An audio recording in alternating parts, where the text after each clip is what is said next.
Šiandien laidoje Auksarankiai apsilankysime nerealių spalvų, neįtikėtinų kvapų ir neištesėtų pažadų pilname kosmetikos pasaulyje. Kita tema – sultys. Pagaliau sužinosite, koks skirtumas tarp natūralių sulčių ir nektaro ir kodėl sultys iš koncentrato nėra toks didelis baubas. Ar žinote, koks skirtumas tarp natūralių sulčių, nektaro ir sulčių koncentrato? Norėdami visiems laikams paneigti visuomenėje sklandančius mitus, ekspertės prašome išaiškinti, kas yra kas sulčių produktų lentynose. Rinkoje esančius produktus, kuriuose yra sulčių, galima būtų suskirstyti į pagrindinės grupės. Tai būtų sultys, sultys pagamintos iš koncentratų, toliau nektarai ir gėrimai su sultimis. O štai kaip susidėlioja sulčių rūšys pagal naudingasias medžiagas produkte. Aukščiausiai, sakytum, būtų vertingiausia šiuo požiūriu, tai būtų sultis, žemiau tai būtų sultis iš koncentratų, toliau būtų sulčių nektarai ir dar žemiau būtų sulčių gėrimai. Prisiminkite šį sąrašą, kai vėl stovėsite margaspalviame sulčių skyriuje. O dabar pateikime oficialią informaciją, kuo kiekviena produktų rūšis yra vertinga ir skirtinga. Sultis tai būtų produktas, kuris pagamintas įspaudžiant skystį iš vaisių ar daržovių. Ir tai yra tas skystis nesusifermentavęs, galintis fermentuotis. Ir sultise yra 100%. O kas tas sulčių koncentratas? Sulčių koncentratas tai yra vaisių sultis, iš kurių yra atimamas vanduo. Ir tai turi būti atimama vandens apie maždaug 50%. Kada yra gaminamas sultis iš koncentrato, tai šitas vanduo yra grąžinamas atgal. Sulčių koncentratas yra labai patogus gėrimų gamintojams, nes dėl išgarinto vandens žaliavos fizinis kiekis yra mažesnis ir jo sandėliavimas bei transportavimas yra kur kas pigesnis ir patogesnis. Pavyzdžiui, obuolių sultys yra sezono metu koncentruojamos, o po to žiemą ramiai iš jų gaminamos sultys, pridedant vandens. Sultyse iš koncentrato iš numirusių prikeliamas ne tik vanduo, bet ir aromatas ir net minkštimas. Visada patikrinkite sudėtį ir įsitikinkite, ar jūsų pasirinktame produkte nėra papildomų kvapiųjų medžiagų. Nektaruose jau yra sulčių kiekis mažesnis ir mažiausias kiekis nuo 25 iki 50% pagal vaisių, iš kurių pagamintas nektaras, pavadinimas. Pavyzdžiui, obuolių nektare obuolių sulčių turi būti ne mažiau nei 50%. Persikų nektare 50%, slyvų nektare 30%, šaltalankių nektare 25% ir daugiau. Dar nektarai skiriasi nuo sulčių tuo, kad juose yra galima dėti cukraus, saldiklių, nes sultyse cukraus kiekis yra griežtai reglamentuojamas. Galima dėti tik tai, kad sumažinti rūgštumą arba pasalinti tai nedaugiau kaip 150 mg litrui. Tuo tarpu nektaruose jau cukraus kiekis gali būti ženkliai didesnis. Pasitaiko gamintojų, kurie ant fasadinės pakelio pusės rašo, kad jūs žiūrite į nektarą. Bet apsukę pakelį pamatysite, kad tas pats produktas jau pervadintas sulčių gėrimų. Mūsų ekspertės klausėme, ar tai tas pats. Sulčių gėrimai tai yra gaivieji gėrimai, į kuriuos yra pridėta sulčių. Ir sulčių turi būti ne mažiau kaip 12%. Pasirodo, šį gėrimų su sultimis kategorija buvo papildomai sukurta Lietuvos rinkoje esantiems produktams. Tokiuose gėrimuose sulčių kiekis yra pats mažiausias, užtat pigaus vandens kiekis yra didžiausias. Skonio trūkumus gamintojai maskuoja papildomais kvapais, ryškesniais dažikliais, dažnai papildomai pridedama įvairių vitaminų. Štai jums ir atsakymas į mįslę apie pakuotę su dviem vardais. Gamintojai išskiria tik vieną iš savo kokteilio sudedamųjų dalių ir jį priekinėje pakelio pusėje užrašo didžiausiomis raidėmis, tai pateisindami išpūstą kainą. Šiuo atveju sulčių nektaras yra tik viena iš sudedamųjų dalių. Būkite atidūs ir neapsigaukite, mažiau sureikšminkite pakuotės piešinius ir visada skaitykite produkto sudėtį. Kremų, kvepalų, dezodorantų, dažų, tepalų, pudrų, balzamų ir daugybės kitų produktų gamintojai jums nuolat žada įspūdingą poveikį. Bet kaip yra iš tiesų? Jūs apsupusios netylančios reklamos sėkmingai pardavinėja viltį, kad jūs būtent trumpam atsidursite visų dėmesio centre. Šiandien mes papasakosime, kaip suprasti, kas tik pažadai, o kas iš tikrųjų veiksminga. Kas geriau, paprasta kosmetika ar magiška 3 raidžių kombinacija – eko? Dabar, kadangi aš irgi, kaip čia pasimoviau ant to ekologiškumo bumo, tai, tarkim, visokius veido kosmetikas stengiuosi pirkti iš visokių ekologiškų parduotuvių. Bet ne taip, kad tiesiog aklai, bet pasiskaitau, pasidomiu ir... O kokių ingredientų vengiat, jeigu jau taip žiūrite į sudėtį? Ne, sudėties aš nežiūriu. Tiesiog tokias rekomendacijas labiau. Ai, tai draugių kažkiek patarimai jums turbūt lemia nemažai.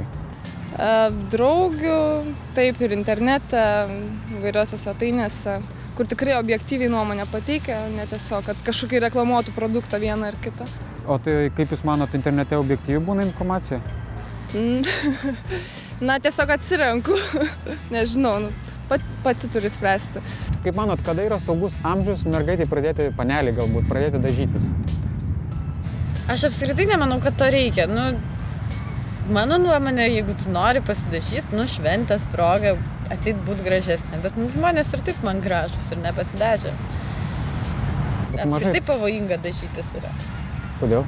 Todėl, kad jeigu prisiterliojant savęs, oda nekvepuoja ir juk tai vis tiek cheminiai yra elementai. Bet gal čia prastos kosmetikos bruožas, gal, pavyzdžiui, brangi, tai jinai ten viską gerai padaro? Nėra skirtumo ar brangi ar prasta. Aš pati labai anksti pradėjau ir dėl to gal truputėlį nežinau. Ne tai, kad gailiuosi, bet tiesiog manau, kad reikėjo palaukti. Bet, žinot, kai paauglystėj norisi ir pasipuošti, ir pasidažyti. Nežinau, man tai atrodo, žinot, pradėti paneliai dažytis. 14 metų tai jos vis tiek dažysis, 10 dar nesidažo, bet mano dukra irgi bandė jau 13-14 čia kažką daryti, bet paskui sustojo ir nuo 25 tik pradėjo. Kadangi ten išvažiavo į užsienį mokytis, Lietuvoje gal jos dažniau pradeda anksčiau, ta prasme.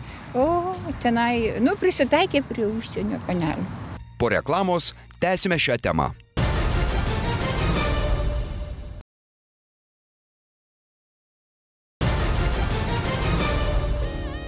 Dažniausiai apie kosmetiką kalbama turint omeny moteris, bet noriu atkreipdėmėsi, kad vyrų veido oda yra jautresnė negu moterų.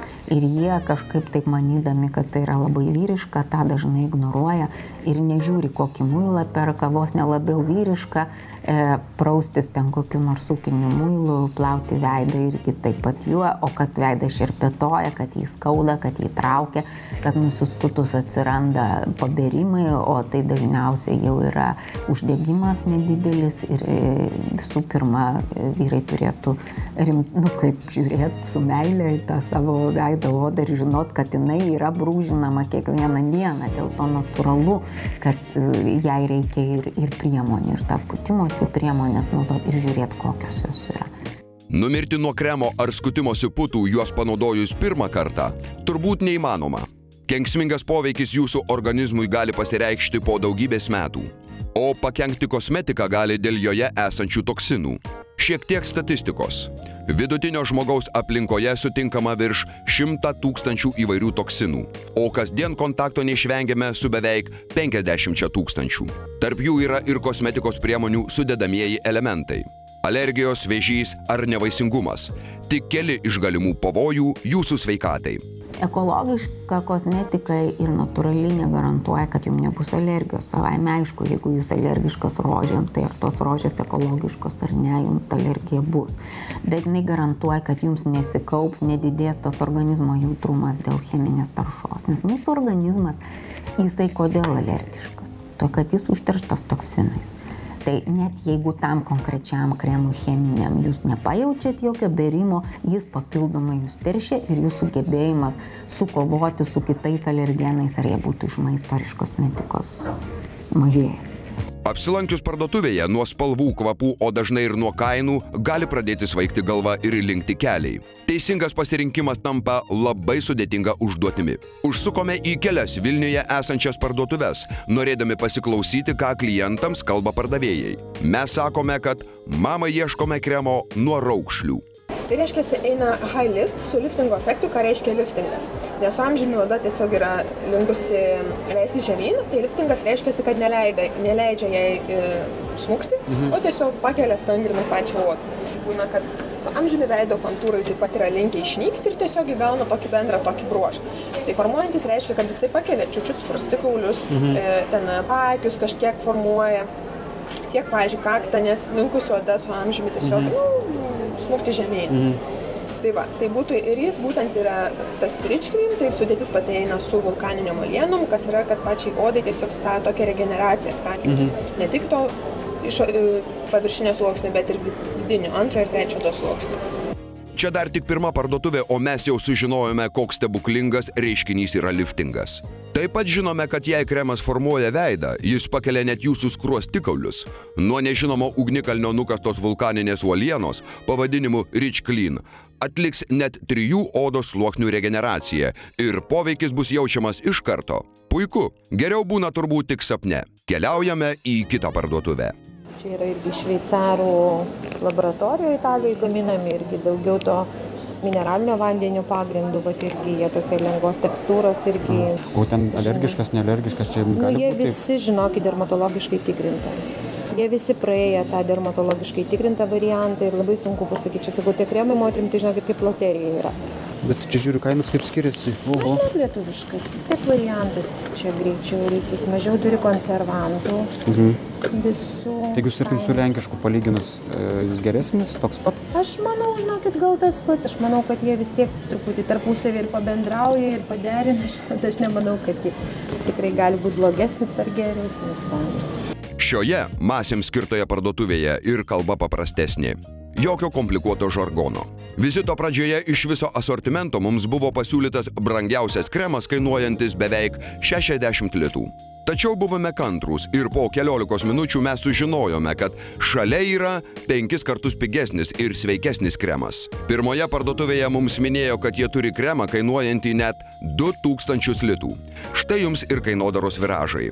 Negalėjome atsispirti mados šauksmui ir užsukome į ekologiškų produktų krautuvėlę. Štai ką mums papasakojo ten. Sveiki, o pas jūs yra kokia nors, tarkim, kremas, kur raukšlės, kad lyginti aš? Raukšlės? Na, žodžiu, dovanos ieškau ir noriu kažko tokio. Aš ne kremą siūlyčiau, o atkuriamą jauninamą į aliejų mišinį geriau. Nes dabar, kaip sakyti, dabar visi pamišė dėl tos ekologijos, yra natūralių ekologiškų aliejų mišinukas. Bet tepti reikia tik drėgną odą. Nusiprausat arba kokiu pasišlakstotų arbatėlę kažkokią, ar žolių kažkokio ekstraktuku, ar tiesiog šiaip virintų vandenukų ar šaltinio, ir tada tepat. Drėgną tokią veido odą. Vietoj kremo jau čia būtų. Vietoj kremo, taip, ir dabar labai, kaip sakyti, labai populiaru pasidarė ir vyrai naudojasi, ir jaunos merginos, ir moteris, ir brandaus amžiaus. Ir tiesiog sako, išsigyčiau odą. Čia yra aliejų mišinys įeina. Vat avokado aliejus būtent ir skirtas brandžiai odai. Puikiai pamaitina, pariebina. Erškėtuogių aliejus, vitaminas E, vitaminas C, stiprina kraujagyslių sienelės. Žinot, jau vyresniam amžiui linkę kraujagyslės kaip trūkinėti, tos sienelės tokios pralaidės nedarosi, tai vitaminas E ir C tuo pačiu stiprina jų tą tinkliuką, truputį tą raudonumą tokį sumažina. Jeigu yra ta problema, kieno oda išsausėjus labiau, paprastai brandžiam amžiui jinai to pasižymi. Tai va. Va čia tai pardavėja. Mūsų slaptai filmuojantis agentas prisipažino, kad šioje krautuvėlėje jam buvo sunkiausiai atsispirti pirkimui. Pardavėja pateikė labai daug informacijos, bet akivaizdžiai matosi, kad ji tiki tuo, ką sako. Po vizito parduotuvėse tampa aišku, kad grožio produktų lentynose pilna gaminių, kurie jūs privers jaustis maloniai. Dažniausiai dėl kvapo ir tekstūros. Tačiau būkite atsargūs. Įvairūs kvapai ir paviršiaus aktyviosios medžiagos įmaišomos tik tam, kad sudarytų geresnį įspūdį, negu iš tiesų yra. Jokio gydomojo poveikio jie nesuteikia, netgi priešingai. Įvairūs sintetiniai kvapai gali sukelti alerginius susirgimus, o maloni kremo tekstūra turėtų būti jūsų prioritetų apačioje, nes kremų tekstūrai gerinti dažnai yra naudojamos pigiausios iš naftos išgaunamos medžiagos. Atlikome eksperimentą ir nusprendėme išsiaiškinti, kiek renkantis kosmetikos priemonę yra svarbus kvapas. Praeiviams gatvėje siūlome pauostyti kelis skirtingus šampūnus ir išsirinkti jų nuomonę patį geriausią. Esame Vilniaus centre. Turime 4 skirtingus šampūno boteliukus. Jie skiriasi tuom, kad jų kvapo intensyvumas yra skirtingas. Duosime žmonėms gatvėje pauostyti šito šampūno mėginius. Jie nematys nei kas ant boteliuko parašyta, nei kokios tai firmos, nei kokia sudėtis. Jie galės matyti tik tai spalvą ir užuosti kvapą. Bet gal pasirinkčiau antrą. Antrą? Taip. Kodėl antras? Labiausiai. Pagal jūsų skonį? Taip. Which one do you choose? 4. Number 4? Yes. Okay. Why number 4? Because the 3 is too... Too intense? Yeah, yes, too intense. Okay. And I don't like the first. Okay. And which one do you choose? This. Number 2? Mm-hmm. Okay. It smells like flower. Okay. Mm-hmm. I like it. You like it? As a woman. Okay. Nu, tai kuris tau labiausiai patinka?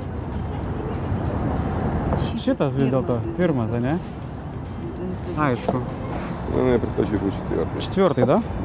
Да. Почему? Ну, более натуральный запах. Ну да, это самое главное, да. Чем меньше химии, тем... Jūs renkatės numerį? Taip, numeris 4 mano. Gerai. Jūs? Aš irgi 4 rinkčiausi. Jūs irgi 4? Taip. O jums kvapas kiek svarbus yra? Svarbus kvapas ir sudėtis. Ir sudėtis? Taip.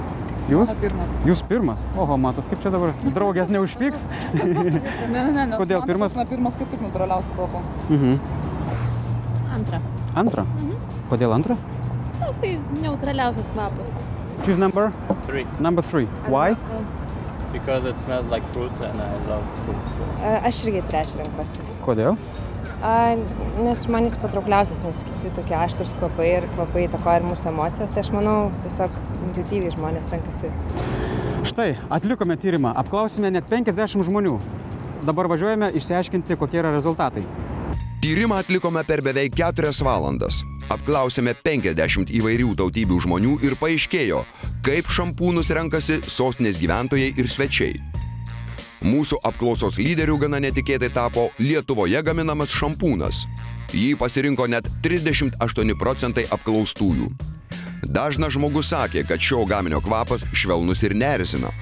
O šalia stovėjęs 4 numeriu pažymėtas pats brangiausias ir ekologiškiausias mūsų rastas šampūnas liko antroje vietoje, surinkęs 28% balsų.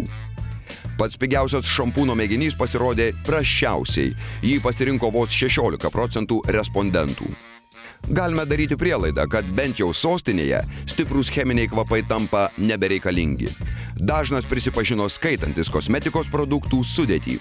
Yra netgi tyrimai padaryti tokie, kad pati gražinimosi procedūra suteikia malonumą. Čia pasitelkiama pojūčius kūno. Tai yra savęs lytėjimas, tai yra, kai kremą dedam, glostoma save ir taip toliau. Tuomet yra rega, kai mes matom, kad gražėjama yra ir visa tai sudaro pasitenkinimą savimi, tai yra malonumą. Ir dar be abejo prisideda kvapai, tie jau, kurie yra pačiuose kosmetiniuose priemonėse. Kremai kvepiantis, kvepalai ir taip toliau. Ir visa tai, šitie 3 pojūčiai sudaro malonumo efektą. Be abejo, kad kompleksus mums įteigia aplinka, aplinkiniai, žurnalai, televizija. Dažniausiai pasimauna ant reklamų tie žmonės, kurie tiki reklamom ir tiesiog perkamumas jų ar ne didesnis yra tų žmonių, kurie mažiau savim pasitiki. Tobuli veidai ir kūnai, keistai susiraitę plakatuose, formuoja jūsų sąmonėje vis naujus grožio etalonus. Kompiuterinio makiažo išdailinti modeliai ir filmų aktoriai nuo mažens skiepija įvairius kompleksus, iškreipdami tikrovės suvokimą.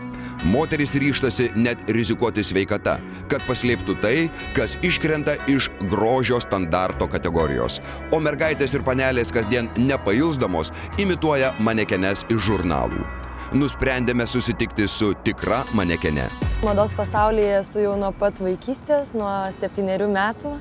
Ir kaip įlipau, tada taip ir nebeišlipu. Pasiteiravome, koks yra pačių manekenių požiūris į kosmetiką. Modelio iš tikrųjų pagrindinė tokia vertybė yra natūralumas. Tiek, kad natūralūs plaukai nedažyti būtų, kad antakiai, kad kuo mažiau išpešioti, kad jokių ten soliariuminės odos nereikia. Visiškai absoliučiai vertinamas natūralumas yra.